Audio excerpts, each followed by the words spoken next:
ನೆಚ್ಚಿನ ಉದಯ ಟಿವಿಯಲ್ಲಿ ಕೋಟಿ ರೂಪಾಯಿ ಬೆಲೆ ಬಾಳುವ ಉಡುಗೊರೆಗಳ ಉತ್ಸವ ಸೆಪ್ಟೆಂಬರ್ 6ರಿಂದ 4 ವಾರ ಉದಯ ಟಿವಿಯ ಧಾರಾವಾಹಿಗಳನ್ನು ನೋಡಿ ಪ್ರಶ್ನೆಗಳಿಗೆ ಉತ್ತರ ಕೊಡಿ. ಮೊದಲ ವಾರ ಪ್ರತಿದಿನ 2 ಲಕ್ಷ ರೂಪಾಯಿ 100 ವಿಜೇತರಿಗೆ. ಎರಡನೇ ವಾರ ಪ್ರತಿದಿನ 5 ಲಕ್ಷ ಬೆಲೆ ಬಾಳುವ ಚಿನ್ನದ ನಾಣ್ಯಗಳು 100 ವಿಜೇತರಿಗೆ. ಮೂರನೆಯ ವಾರ ಕೂಡ ಪ್ರತಿದಿನ 5 ಲಕ್ಷ ಬೆಲೆ ಬಾಳೋ ಚಿನ್ನದ ನಾಣ್ಯಗಳು 100 ವಿಜೇತರಿಗೆ. ನಾಲ್ಕನೇ ವಾರ ಪ್ರತಿದಿನ 6 ಲಕ್ಷ ರೂಪಾಯಿ ಬೆಲೆ ಬಾಳುವ ಡೈಮಂಡ್ ರಿಂಗ್ಗಳು 100 ಅದೃಷ್ಟಶಾಲಿ ವೀಕ್ಷಕರಿಗೆ. ಚಾನೆಲ್ ಚೇಂಜ್ ಮಾಡದೆ ಉದಯ ಟಿವಿ ವೀಕ್ಷಿಸಿ ಕೋಟಿ ರೂಪಾಯಿ ಗೆಲ್ಲುವ ಅವಕಾಶ ನಿಮ್ಮದಾಗಿಸಿಕೊಳ್ಳಿ. ಉದಯ ಉಡುಗೊರೆಗಳ ಉತ್ಸವ ನಿಮಗಾಗಿ ಇದೆ ಮಗಳೇ, ಅದಕ್ಕೊಂದು ದಾರಿ ಇದೆ, ನೀನು ಒಪ್ಕೋಬೇಕಷ್ಟೇ.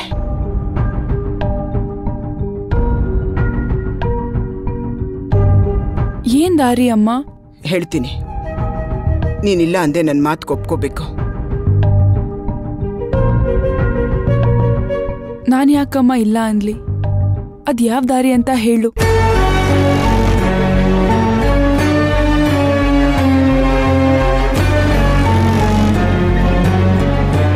ದಾರಿ ಯಾವುದು ಅಂತ ನಾನು ಹೇಳ್ತೀನಿ. ಅಮ್ಮನ ಮಾತು ತಪ್ಪಲ್ಲ ಅಂತ ನನಗೆ ಮಾತು ಕೊಡ್ತೀಯಾ? ಅಮ್ಮ, ನಿನ್ ಮಾತು ನಂಗೆ ವಿಚಿತ್ರವಾಗಿದೆ. ನಾವೆಲ್ಲರೂ ಈ ಸಮಸ್ಯೆಯಿಂದ ಪಾರಾಗ್ತೀವಿ ಅಂದ್ಮೇಲೆ ಮಾತು ಕೊಡೋ ಪ್ರಶ್ನೆ ಏನಕ್ಕೆ? ಅದ್ ಯಾವ ದಾರಿ ಅಂತ ಮೊದಲು ಹೇಳು ನೀನು. ನಾನು ಹೇಳ್ತೀನಿ, ನೀನು ನಡೆಸ್ಕೊಡ್ತೀನಿ ಅಂತ ಹೇಳು.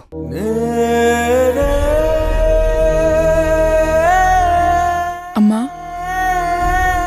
ನಂಗೆ ನನ್ನ ಮೇಲೆ ನಂಬಿಕೆ ಇಲ್ವಾ? ಯಾಕೆ ಪದೇ ಪದೇ ಮಾತು ಕೊಡು ಅಂತ ನಂಗೆ ಒತ್ತಾಯ ಮಾಡ್ತಿದ್ಯಾ? ನಿನ್ನ ಮೇಲೆ ನಂಬಿಕೆ, ವಿಶ್ವಾಸ, ಪ್ರೀತಿ ಬೆಟ್ಟದಷ್ಟಿದೆ. ಆದರೆ ಈ ವಿಷಯದಲ್ಲಿ ನೀನು ನನ್ನ ಮಾತು ಕೇಳ್ತೀಯ ಅಂತ ನನಗೆ ನಂಬಿಕೆ ಬರ್ತಾ ಇಲ್ಲ. ಕೆಲವು ವಿಷಯಗಳೇ ಹಾಗೆ.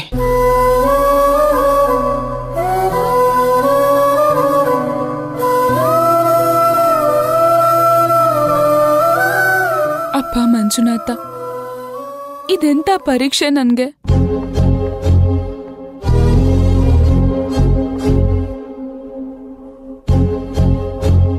ಅಮ್ಮ, ನೀನ್ ಕೊಟ್ಟಿರೋ ಹಾಲನ್ನ ಕುಡಿದು ಬೆಳೆದಿರೋದು ನಾನು. ನಿನ್ ಹಾಲು ಕೊಡೋಕಿನ್ನ ಮುಂಚೆ ಅದು ಹಾಲೋ ವಿಷಾನೋ ಅಂತ ನಾನು ಯಾವತ್ತೂ ಅನುಮಾನ ಪಡ್ಲೇ ಇಲ್ಲ ಅಮ್ಮ. ಅಮ್ಮ ಅದವ್ರಿಗೆ ಹಾಲು ಕೊಡೋದು ಮಾತ್ರ ಗೊತ್ತಿರೋದು. ಅದು ಅವ್ರ ನಂಬಿಕೆ ಅಮ್ಮ. ಸರಿ ಅಮ್ಮ, ನಾನು ಮಾತು ಕೊಡ್ತೀನಿ.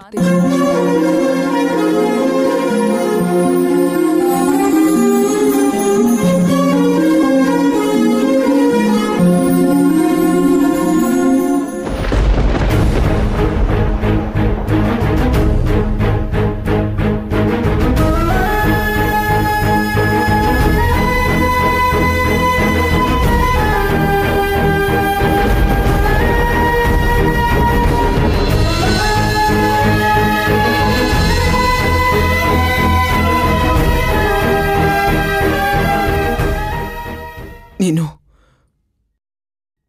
ಮನೆ ಬಿಟ್ಟು ಹೊರಟೋಗು.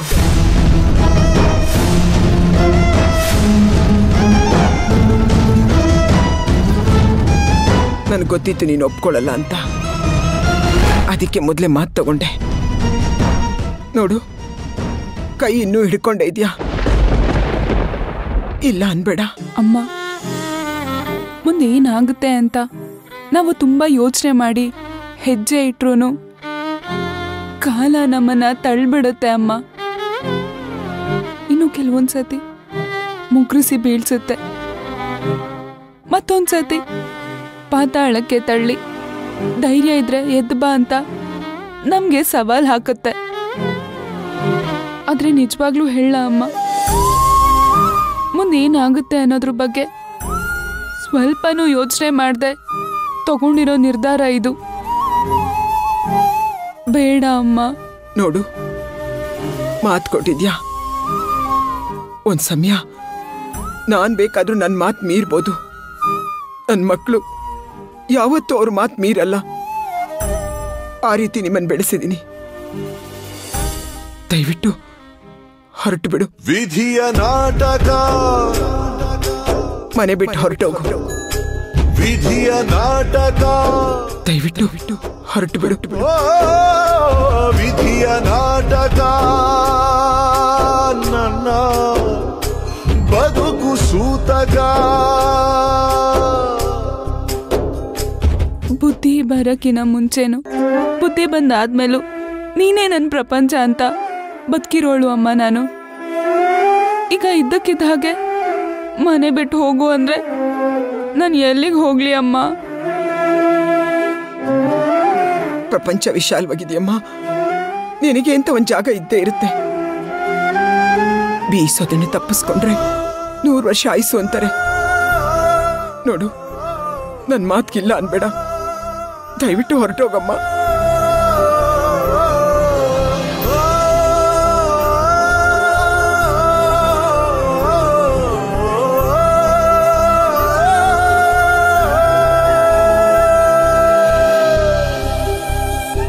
ಆಯ್ತಮ್ಮ, ನಾನು ಹೋಗ್ತೇನೆ.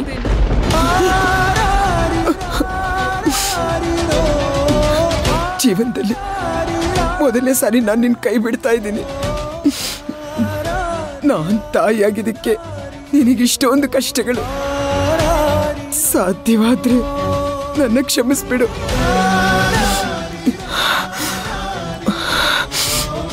ನೋಡು, ಇಲ್ಲಿಂದ ಹೊರಟ್ಬಿಡು. ನೀನು ಹೊರಟು ಬಿಡಮ್ಮ,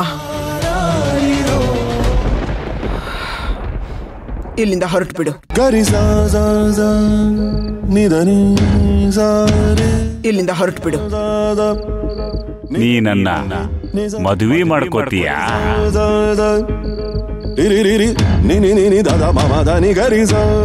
ನಿಮ್ಮನ್ನ ಮದ್ವೆ ಆಗಕ್ಕೆ ನಂಗೆ ಒಪ್ಪಿಗೆ ಇದೆ.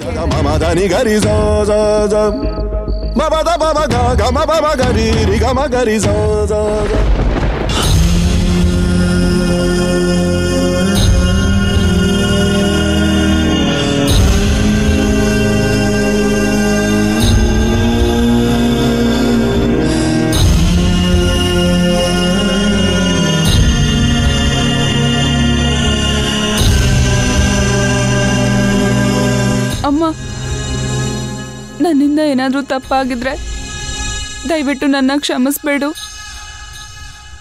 ನೀನ್ ತಲೆ ತೆಗ್ಸೋಂತ ಕೆಲ್ಸ ನಾನು ಯಾವತ್ತೂ ಮಾಡಲ್ಲ ಅಮ್ಮ.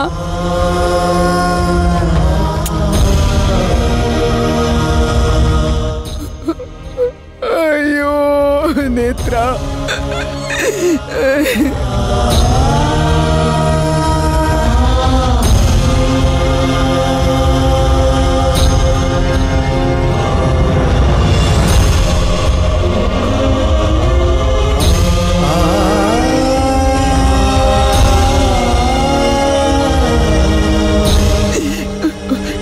ನೋಡು, ದಾನಪ್ಪ ಬಂದ್ಬಿಡ್ತಾನೆ. ಹೊರಟ್ಬಿಡಮ್ಮ, ಇಲ್ಲಿಂದ ಹೊರಟ್ಬಿಡು.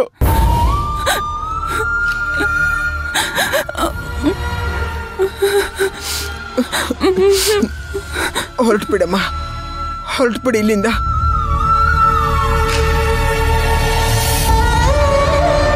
ಹೊರಡು.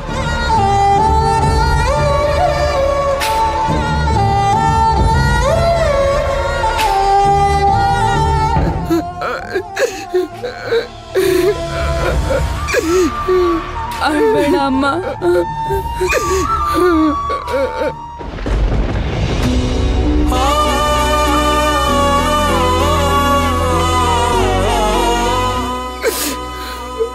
ಅಕ್ಕ ಹುಷಾರು ಅಮ್ಮ. ಹೊರಡು.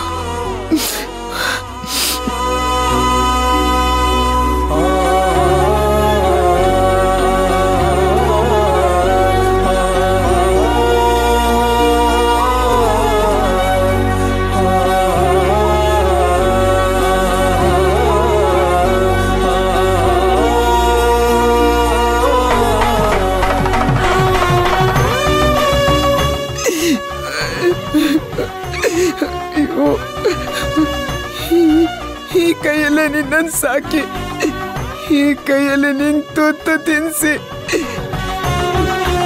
ಇದರಲ್ಲೇ ನಿನಗ್ ಭಾಷೆ ತಗೊಂಡು ನಿನ್ನ ಕಳಿಸ್ಬಿಟ್ನಲ್ಲ ಮನೆ ಬಿಟ್ಟು. ನನ್ನ ಕ್ಷಮಿಸ್ಬಿಡು ಕಂದ. ನಿನ್ನ ಒಳ್ಳೇದಕ್ಕೆ ಕಣೆ ನಾನು ಮಾಡಿದ್ದು. ನನ್ನ ಕ್ಷಮಿಸ್ಬಿಡಮ್ಮ.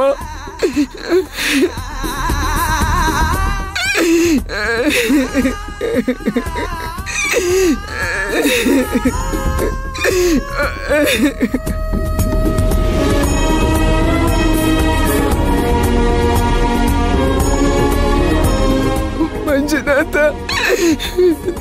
ನನ್ನ ಮಗಳನ್ನ ನೀನೇ ಕಾಪಾಡಬೇಕು. ನೀನೇ ಕಾಪಾಡಬೇಕು.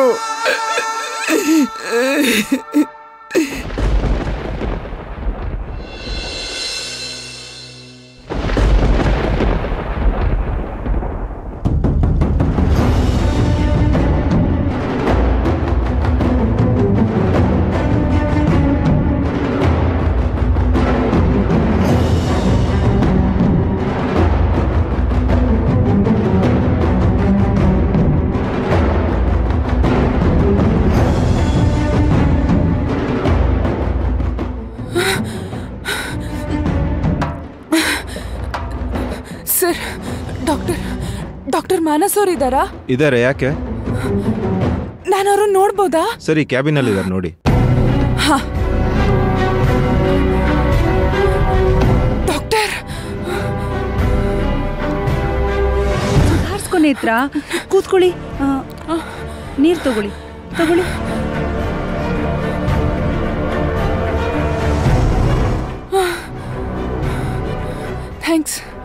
ಥ್ಯಾಂಕ್ಸ್ ಮಾನಸ ಡಾಕ್ಟರ್. ಬನ್ನಿ.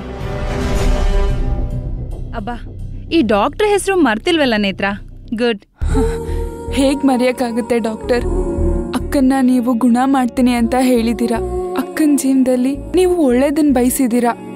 ನಿಮ್ಮಂತ ಡಾಕ್ಟರ್ನ ಹೇಗ್ ಮರೆಯಕ್ಕಾಗುತ್ತೆ? ನೀವಾದ್ರೂ ಯಾಕೋ ಗಾಬರಿ ಆದಂಗಿದ್ದೀರಾ, ಹೆದರ್ಕೊಂಡಂಗಿದೆ, ಬೆವರ್ತಾ ಬೇರೆ ಇದ್ದೀರಾ. ಏನಾಯ್ತು? ಇಲ್ಲ ಡಾಕ್ಟರ್, ಹಾಗೇನೂ ಇಲ್ಲ.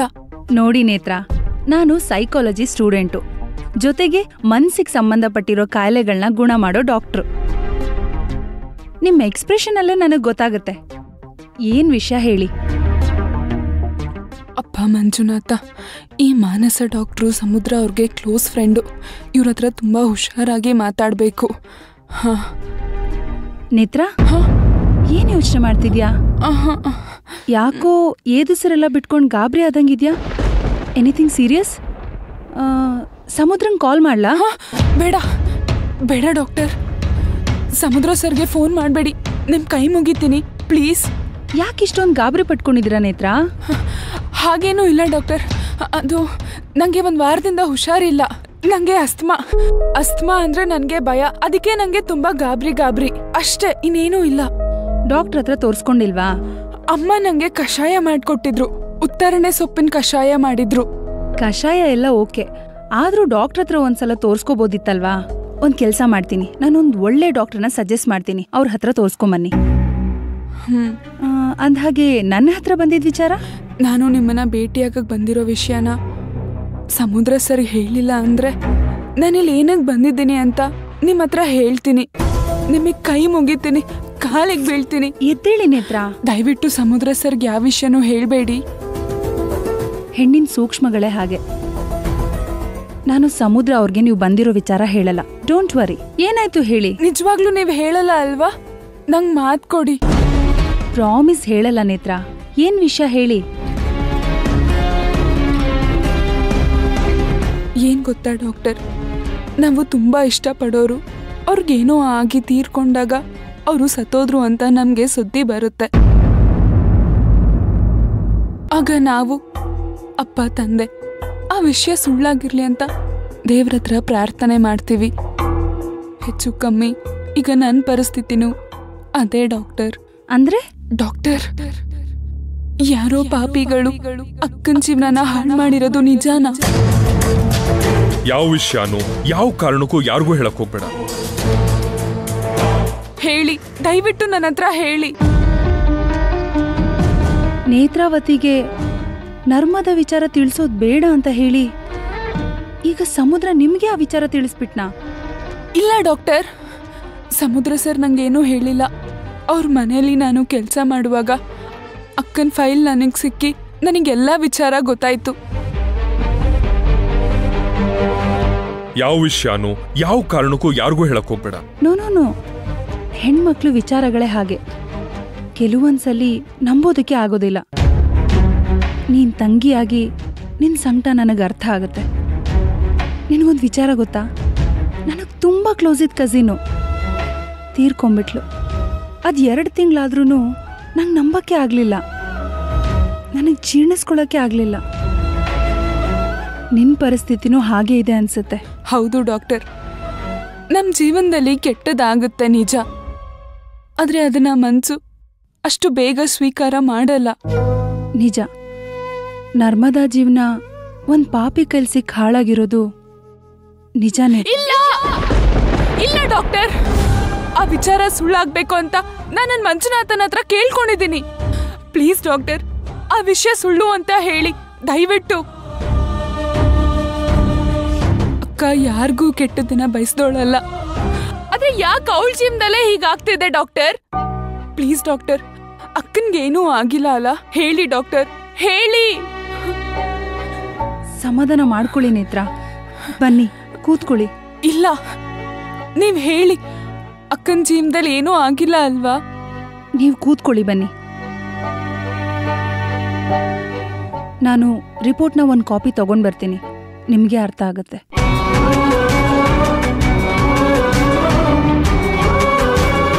Narmada rape victim.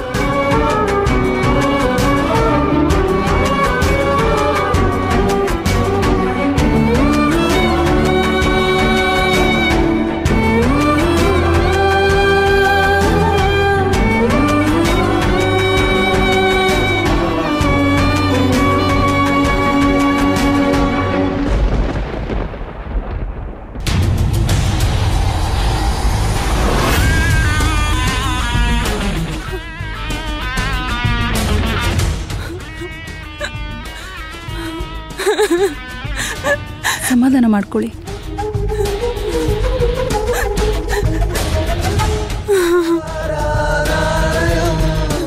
ಅಳ್ಬೇಡಿ, ಸಮಾಧಾನ ಮಾಡ್ಕೊಳ್ಳಿ ನೇತ್ರ. ಅಯ್ಯೋ ಮಂಜುನಾಥ,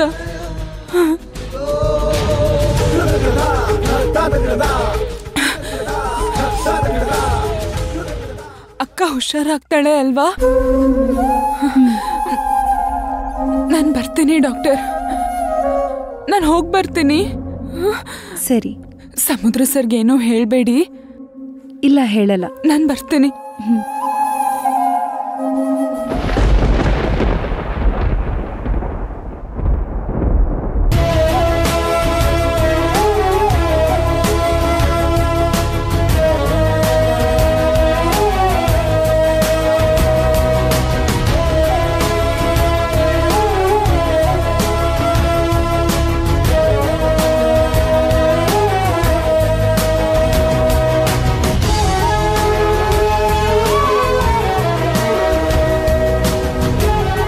ಮನೆಯಿಂದ ಏನೋ ಓಡ್ ಬಂದ್ಬಿಟ್ಟೆ,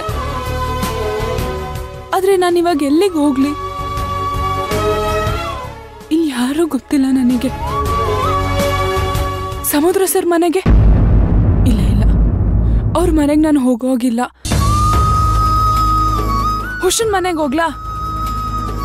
ಬೇಡ ಬೇಡ, ಅವಳ ಮನೆಗೆ ಹೋದ್ರೆ ನನ್ನ ಪರಿಸ್ಥಿತಿ ಎಲ್ಲ ಹೇಳ್ಬೇಕು. ಅದು ಅಲ್ಲದೆ ನಾನು ಅವಳ ಮನೆಗೆ ಹೋದ್ರೆ ಅವಳಿಗೆ ದಾನಪ್ಪನಿಂದ ಮತ್ತೆ ತೊಂದರೆ ಆಗುತ್ತೆ. ಬೇಡ ಬೇಡ. ಅಪ್ಪ ಮಂಜುನಾಥ, ಇದಕ್ಕೆ ನೀನೇ ದಾರಿ ತೋರಿಸ್ಬೇಕು. ದಾನಪ್ಪನ ಕಾಟ ಇಲ್ಲ ಅಂದಿದ್ರೆ ಅಕ್ಕನ ಸಮಸ್ಯೆನ ನಾನು ಬೇಗ ಸರಿ ಮಾಡ್ಬೋದಿತ್ತು. ಆದ್ರೆ ನಾನಿವಾಗ ಏನ್ ಮಾಡ್ಲಿ?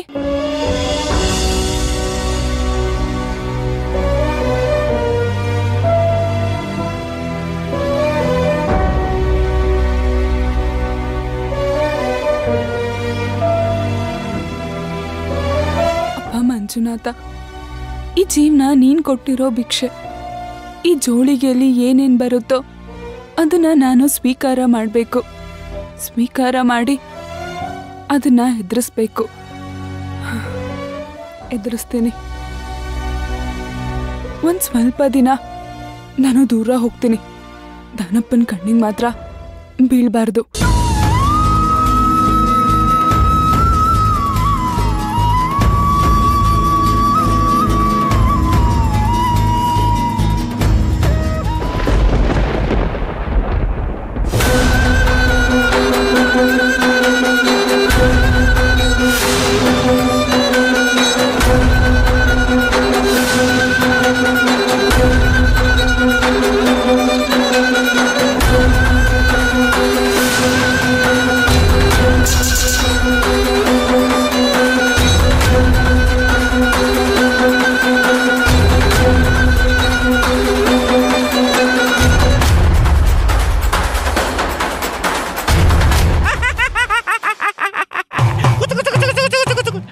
ಕಮಾನು ಡಾರ್ಲಿಂಗ್, ಅಯ್ಯೋ ಅಯ್ಯೋ, ಸಿಡೋನು ಡಾರ್ಲಿಂಗ್, ಅಯ್ಯೋ ಅಯ್ಯೋ, ಇನ್ನೇನು ಕೆಲಸ ನಂಗು ನಿಂಗು, ಸಿಂಗು ಸಾಂಗು ಸಿಂಗು, ಡೈಲಿ ಡಿಂಗು ಡಾಂಗು ಡಿಂಗು.